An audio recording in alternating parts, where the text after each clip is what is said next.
Boa noite, queridos. A paz do Senhor esteja com todos.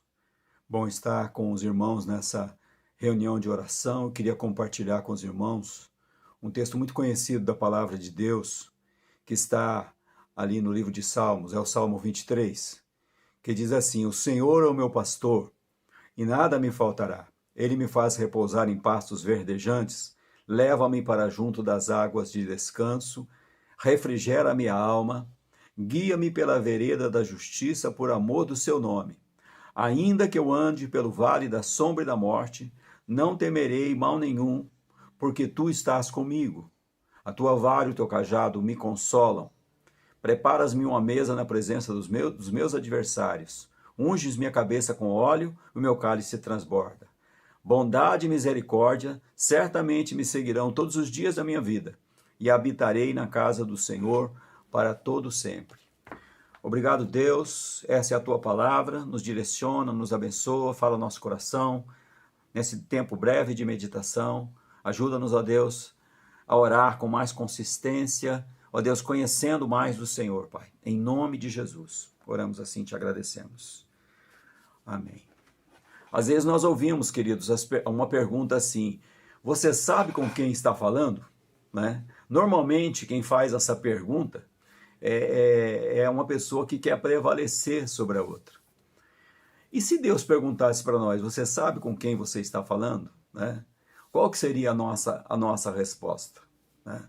A Bíblia certamente tem vasto material para nós respondermos a essa pergunta, porque Deus faz questão de se apresentar a nós, faz questão de se manifestar a nós. Jesus, no seu ministério, ele usa a figura também do pastor, assim como nesse Salmo 23. Ali no capítulo 10 do Evangelho de João, ele usa também essa figura para si mesmo, né? Eu sou o bom pastor. E eu gostaria, então, de aqui tomando essa palavra de Davi aqui, responder essa pergunta, ou desafiar você no sentido de que a quem você direciona as suas orações. Lá em Hebreus, queridos, na carta aos Hebreus, no capítulo 11, versículo 6, há uma palavra que diz assim, que aquele que se aproxima, a necessidade que aquele que se aproxima de Deus, né? Deixa eu falar o versículo todo. Né? Sem fé é impossível agradar a Deus. A necessidade, pois, de que aquele que se aproxima de Deus, primeiro, creia que ele existe, e depois que ele é galardoador daqueles que o buscam. Ou seja, crê na existência de Deus e crê nesse Deus como um Deus recompensador, galardoador, aquele que não te frustra quando você o busca. Né? Mas respondendo a essa pergunta, eu queria que nós hoje trabalhássemos dentro desse tema, que é uma pergunta: a quem você direciona as suas orações? E eu quero responder essa pergunta aqui dentro desse salmo, tirando aqui 3 características de Deus que estão apontadas para a nossa vida, que é uma bênção para as nossas vidas e para as nossas orações. Né? Então, respondendo essa pergunta, a quem você direciona as suas orações? Primeiro, aquele que tem provisão. Né? Aquele que tem provisão. Os primeiros versículos desse Salmo 23 vão falar exatamente disso aí. Vai falar, o Salmo começa com essa pergunta: o Senhor é o meu pastor, aliás, com essa palavra: o Senhor é o meu pastor e nada me faltará, essa afirmação. Né? E nesses 3 primeiros versículos nós vemos que esse Deus da provisão, ele tem provisão de descanso para nós. Não faltará descanso. Né? Lá diz assim: ele me leva a repousar em pastos verdejantes. Quando você vai ali para os evangelhos, o evangelho de Mateus, capítulo 11, versículo 28, Jesus também usa essa figura dele provendo descanso para aqueles que o buscam.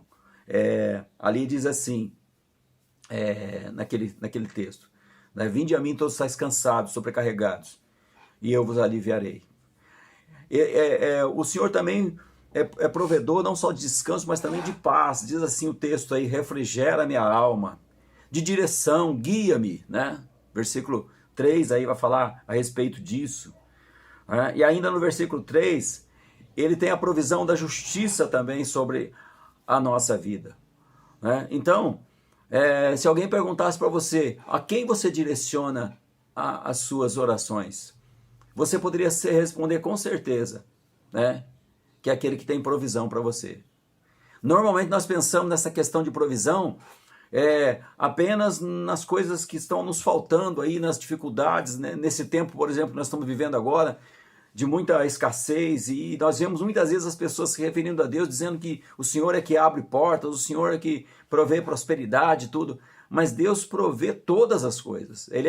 A provisão é de todas as coisas. Por isso que eu falei aqui de descanso, de paz, de direção, de justiça, né? Então, primeiro, a quem você direciona as suas orações? Aquele que tem provisão para nós. Amém? Segunda coisa, a quem você direciona as suas orações? Aquele que tem livramento para nós. Se você ler o versículo 4 e o versículo 5, você vai ver que diz assim: ainda que eu ande pelo vale da sombra da morte, não temerei mal nenhum, porque tu estás comigo, teu bordão, a tua vara, o teu cajado me consolam.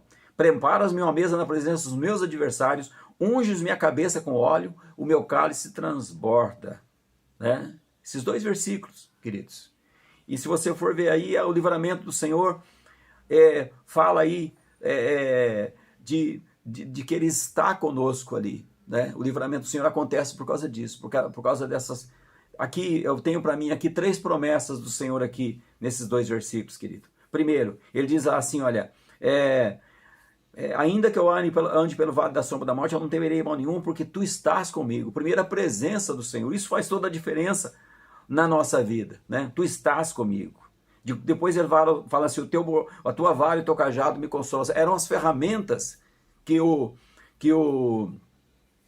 pastor usava para dar direção e também para repelir o inimigo que vinha contra as ovelhas. Né? E no versículo 5 ele fala: preparas-me uma mesa na presença dos meus adversários. Deus é aquele que prepara a mesa para nós, irmãos, no deserto. Quando a impressão que se tem é que não há mais solução, não há mais como sair daquele beco sem saída, o Senhor vem ali e o Senhor abençoa as nossas vidas, o Senhor prepara a mesa na presença dos nossos adversários. Né?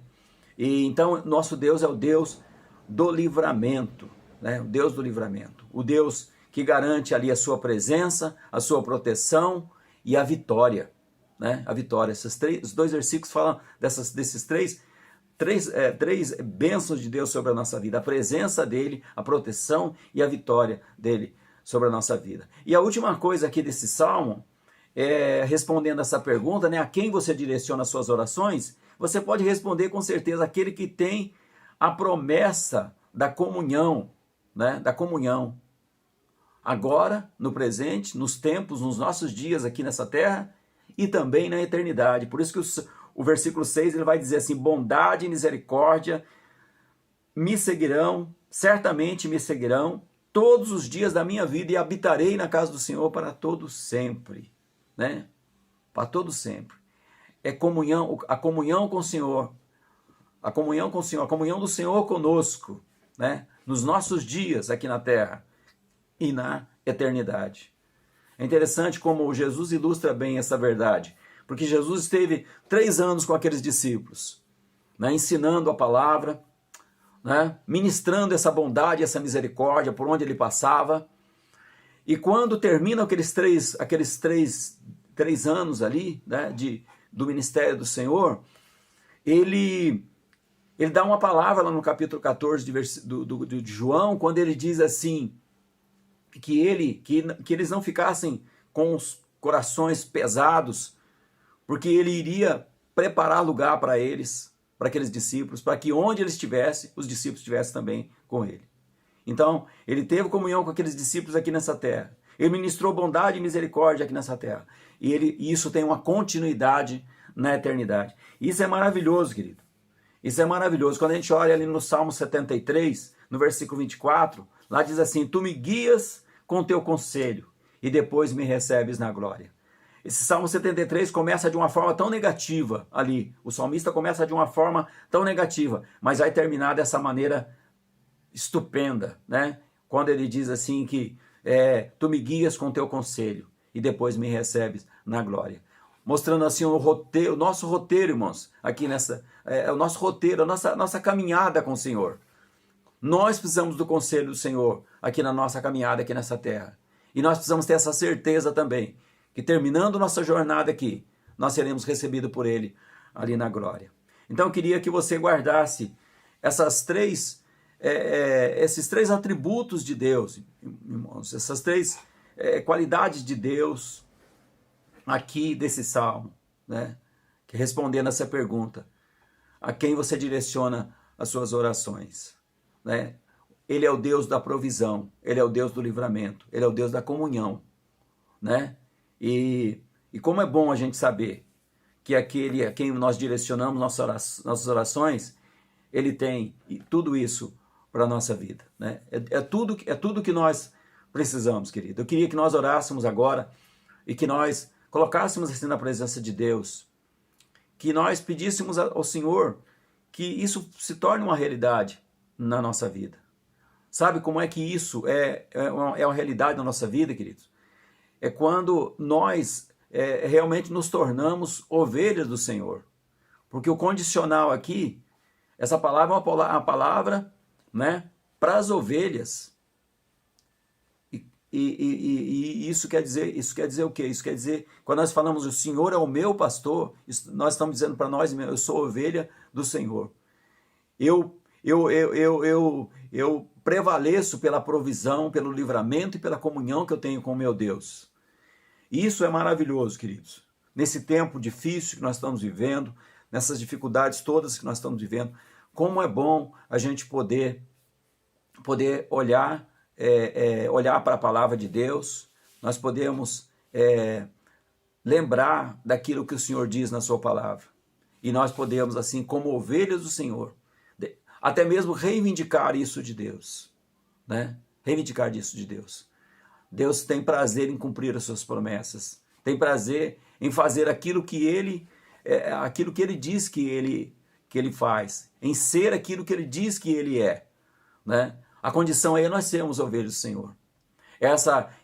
O desafio desse texto aqui não é somente um desafio de oração, mas é um desafio também de nós respondermos para nós mesmos. Nós somos ovelhas do Senhor. O Senhor é o nosso pastor, né? Isso é tremendo. Então eu queria que nós orássemos agora. Eu não sei qual que é as demandas aí da tua vida. Nós passamos por muitas lutas, muitas dificuldades, mas como Paulo diz, né? Deus, o meu Deus, segundo a sua riqueza, segundo a sua glória, Ele supra em Cristo Jesus cada uma das nossas necessidades. Feche os teus olhos e ore comigo agora em nome de Jesus. Senhor Deus e Pai, certamente, Deus, o Senhor conhece. Ó Pai, o Senhor não é somente o Deus da provisão, o Deus da comunhão, o Deus do livramento. O Senhor é o Deus que sabe todas as coisas. O Senhor é soberano sobre todas as coisas, ó Pai.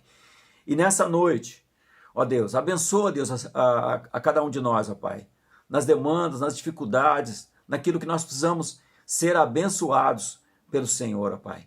Então, nós pedimos, Deus, que o Senhor esteja falando ao coração de cada um, que o Senhor esteja trazendo esse bálsamo, ó Deus, essa convicção, essa certeza da Tua palavra, ó Deus, promessas gloriosas do Senhor, como nesse Salmo 23 e em outras muitas passagens da palavra do Senhor. Abençoa, Deus, Teu povo. Abençoa, Deus, de repente, quando alguém compartilhar isso com outra pessoa, as pessoas todas que ouvirem essa palavra, que possam ser desafiadas, ó Deus, ser desafiadas a se tornarem realmente ovelhas genuínas do Senhor, para que essas promessas maravilhosas, ó Deus, que falam a respeito do nosso Deus como o bom pastor, como o pastor, o meu pastor, ó Deus, sejam realidades na vida de cada um. Abençoa a super necessidade de cada um. É a minha oração, é a nossa oração nessa noite, Pai, em nome de Jesus. Amém. Graças a Deus. Deus abençoe, queridos.